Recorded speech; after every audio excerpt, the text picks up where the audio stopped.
So it is no secret that everyone can benefit from therapy, but sometimes not everyone has the means to seek help. And in some cultures, not everyone has the support. In Woodbury, a group of mental health professionals found a different way to reach the Hmong community that are struggling. As Pauline Lee shares, it's a way to make sure every Hmong person knows they are not alone. Vanguard Mental Health and Wellness Clinic is normally the place people go to talk. But this afternoon, Testing, 1, 2, 3. it's a place you'll find something to listen to.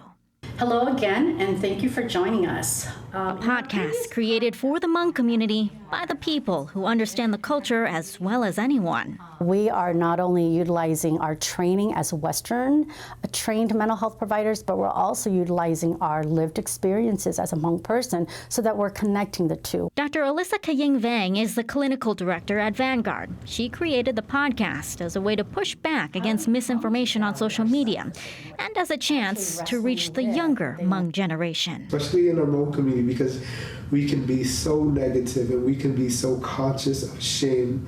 In Hmong culture, mental health can be seen as taboo. Dr. Vang says traditional Hmong practices focus on the spiritual and the physical, but any mention of the mental struggles can be taken as a weakness. Many of them grew up with mental health conditions that they themselves thought, oh, I'm struggling from anxiety, I'm struggling from depression. But then when they talk to their parents would say, well, that doesn't exist, or, don't talk about that. But these therapists want to do just that. They want to talk about it. Generations after generations, it's been survive. That's all that matters. Work, provide food on the table, have a house over your head. We haven't had much of that opportunity to have that conversation of, do we get a focus on the feelings? Do we get a focus on being that best version of ourselves? Or what do we want to do outside of just providing? The format of the Hmong Mental Health Podcast is simple. 4 therapists gathered around a table having a conversation that anyone might have with their own friends.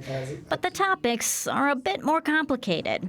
This episode's focus, knowing your worth. How do you build your self-worth so that when you're in the community, you know how to say no, you know how to build boundaries, and you also know where and why you want to invest your energy in places. They recognize the power of sharing stories. When we get to sit across from someone who looks like us, who sounds like us, who has some similar experiences with us and can understand what we're talking about, I think that goes a long way in helping us feel validated and acknowledged. Those stories are mostly shared in English, but sometimes Hmong words can express something other languages just can't. Hmong community, there's a lot of proverbs that are done and said that has deeper meanings that we probably can, if we were to translate it into English, it would get lost in translation. When we talk about using depression in Hmong and we talk about nyosha, now we're also using this podcast to also teach this newer and younger generation Hmong words. And it's not just the listeners getting educated in something new, but also the therapists. The transition to podcasters didn't exactly come easy. Aside from having to learn the new technology, it also took some time to find the right voice. From a therapist to a podcaster, yes, I still want to hold that clinical lens. However, as a podcaster, I still want to be myself too, because I am my own person, I am a human, have my own emotions and experiences too. And this is a place where that can happen, where the therapists can open up more than they might in their normal practice.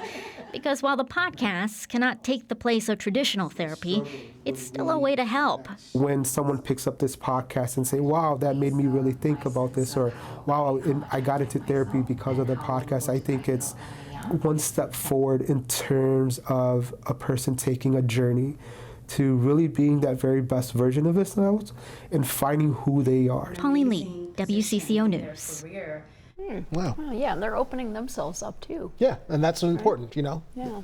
All right. You can find the Hmong Mental Health Podcast for free right now. It's on most of your podcast listening platforms. That would include Apple and on Spotify.